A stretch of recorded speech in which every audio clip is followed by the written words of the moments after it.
Okay, can everyone see me? Yep. Sorry, I'm in a bit of a rush. I've got bad time management, I'll just blame it on, and I'm just going to knock out a quick video. So, oh, by the way, anyone that's getting in shape, I tell you what, this has probably been the best investment I've ever made. Oh, I can do 12 minutes non-stop now, but enough about that.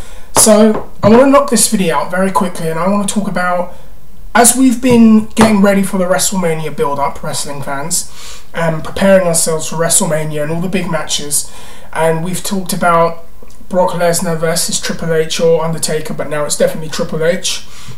We've talked about CM Punk and The Undertaker getting in there together and doing a program. We obviously know that The Rock and John Cena are doing something. We've talked about the three big matches, and then of course Alberto Del Rio versus Jack Swagger for the World Heavyweight Championship, which, I mean, we can talk about Del Rio in another video and Jack Swagger in another video, and I will do.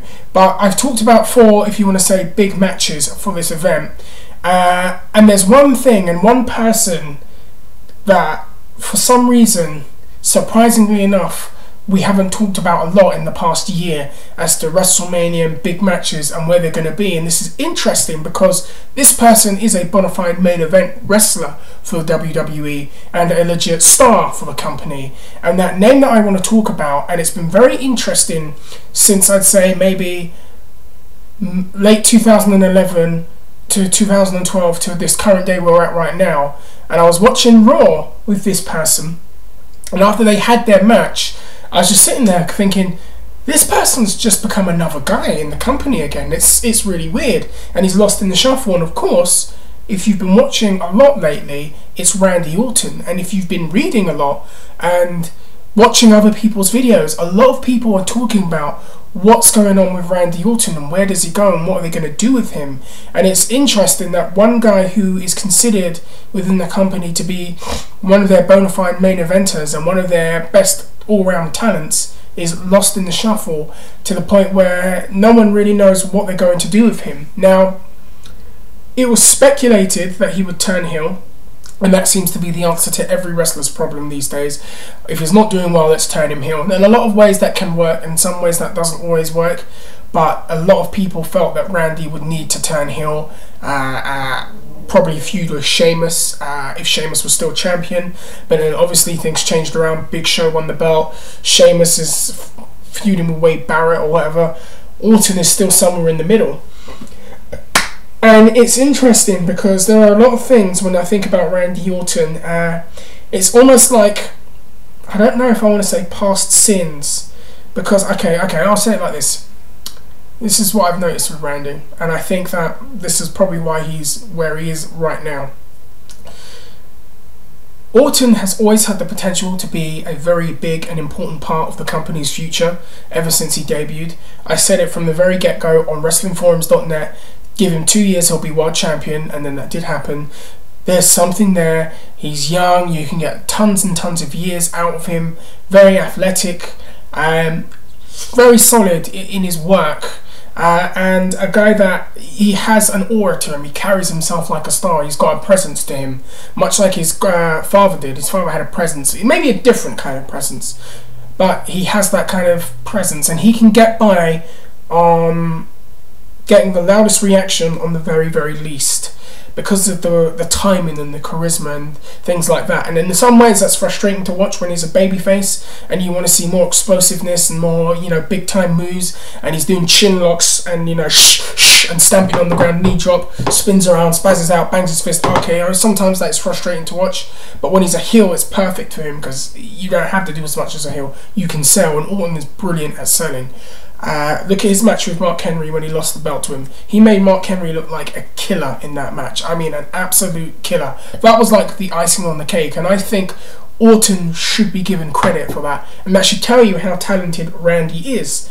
And he's put him over several times and made Henry look even better. And I love Mark Henry. I love someone that just comes out and smashes people, and that's, you know, it's a nice change of pace. But back to Randy Orton. What I'm trying to get at is, it's like he's always had the potential, but in a lot of ways he's his own worst enemy.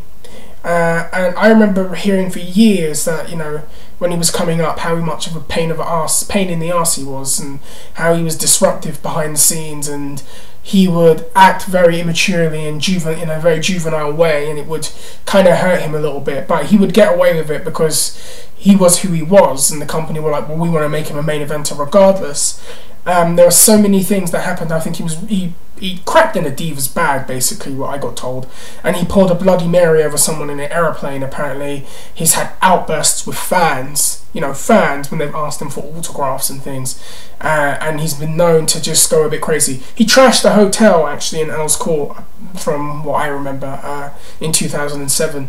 Orton just has these moments of insanity where he's his own worst enemy, and it just sets him back a little bit. And in a lot of ways, some people feel he should be punished for that. I mean, I remember when he spazzed out on Kofi Kingston. I thought that was highly unprofessional, and nothing was really done about that. He was rewarded with a push, whereas Kofi was demoted. And in a lot of ways, he's his own worst enemy. And then in another way, the company they don't time things right in a lot of ways.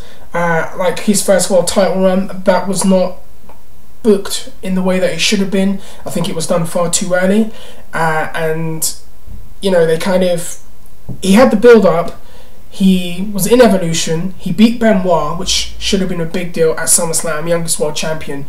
In the space of like 3 weeks, he went through all of that. He was booted out of Evolution, so he looked like a coward. And then he's supposed to be a babyface, and it just didn't work. It was too much too soon, and I think that's part of the problem. The company did too much too soon with him. They should have gotten years and years of mileage with him before they made him an established main eventer, so that when they get to a point like this, he wouldn't be hurting so much. And I think maybe from a creative standpoint, and maybe from an us standpoint, his face has been worn out. This is something William Regal talked about when you get these young wrestlers like Kenny Dykstra when he was 19, and he told him to leave the company, go around, get more experience and come back, because you have this danger of being worn out. And unfortunately, I think that is part of the problem with Randy. He has been worn out. They've done so much with him. They've done everything with him. WWE champion, world champion, been a heel, been a face, done all these things with him, given him his own stable. All of these things they've done with him, and it's like, what is there left to do with him?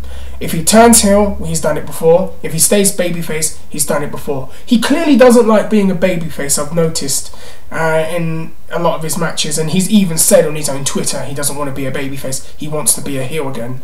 And maybe right now, unfortunately, the best role for Orton would be to be a transitional champion.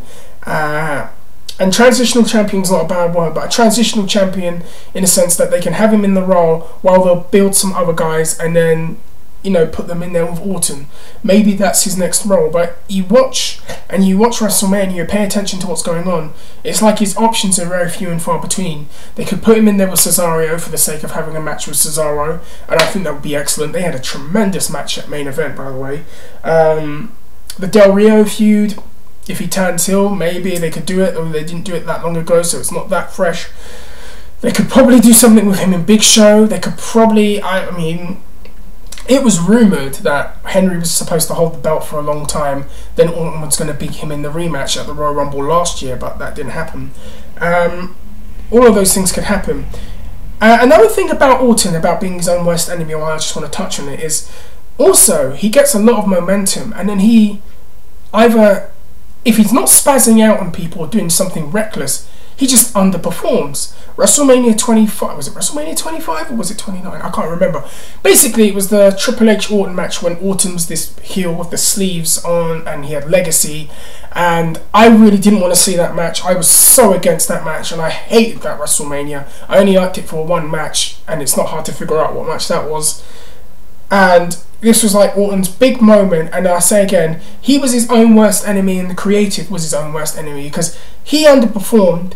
He was Randy Chinlock Orton. He barely did anything. There was no heat there. It was a boring match, and he had all this momentum.